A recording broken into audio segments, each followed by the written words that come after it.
Good evening, and thank you for watching our Iowa primary election coverage. We are taking a live look from the state capitol in Des Moines. Polls across the Hawkeye State are closing right now.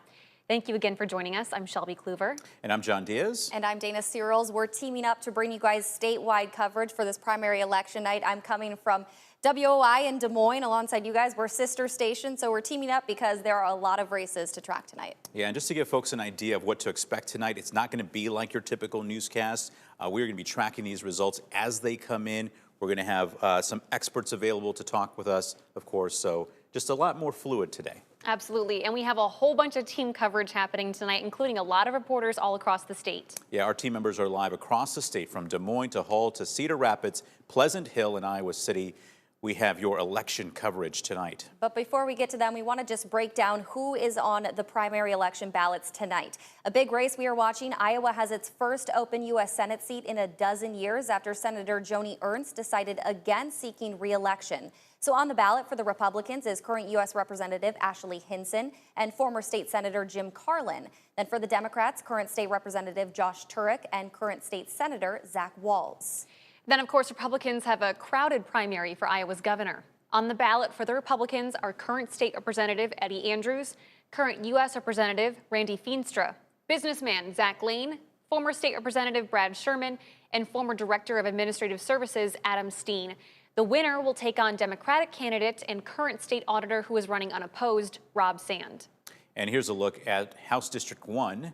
For Republicans, incumbent Representative Marinette Miller-Meeks is being challenged by marketing consultant David Pouch. On the Democratic side, former state Representative Christina Bohannon is facing University of Iowa healthcare worker Travis Terrell. Then in District 2, it has an open seat because it's currently held by Republican Ashley Hinson, who is now running for U.S. Senate.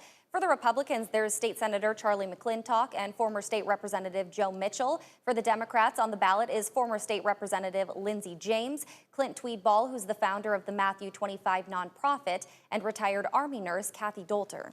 And then in Iowa's 3rd Congressional District, it's an uncontested primary race. So current U.S. Representative Zach Nunn is running for the Republicans, and State Senator Sarah Trone Garriott is running for the Democrats.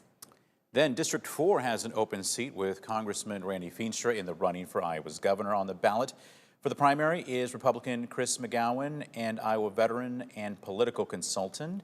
He's running uncontested, and running for the Democrats is former state lawmaker Dave Dawson, retired nurse Stephanie Steiner, and educator Ashley Wolfternabane.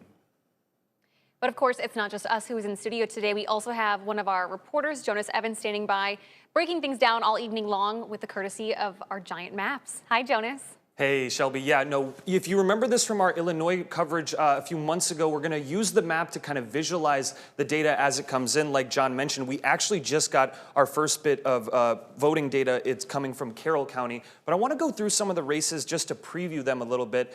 Randy Feenstra is winning right now in that governor race. But as we know, the two major candidates in that race, the two favorites, are Feenstra and Zach Lane. And for that one, it's going to be really critical that Feenstra does really well here in the northwest of Iowa. That's where he's based. That's where a lot of his voters come from. And of course, outside of that, it's going to be really important who does well in Polk County. That's the most populated county in Iowa. That's also where most Republicans are registered. So that is going to be major for that race. Now, moving on to that Democratic Senate race, Josh Turek has gotten in a few votes. Now, don't look at these numbers too closely. This is very early reporting. But Josh Turek, he's from Southwest Iowa. That's where a lot of his votes are going to come in. That's where he's going to have to perform really well.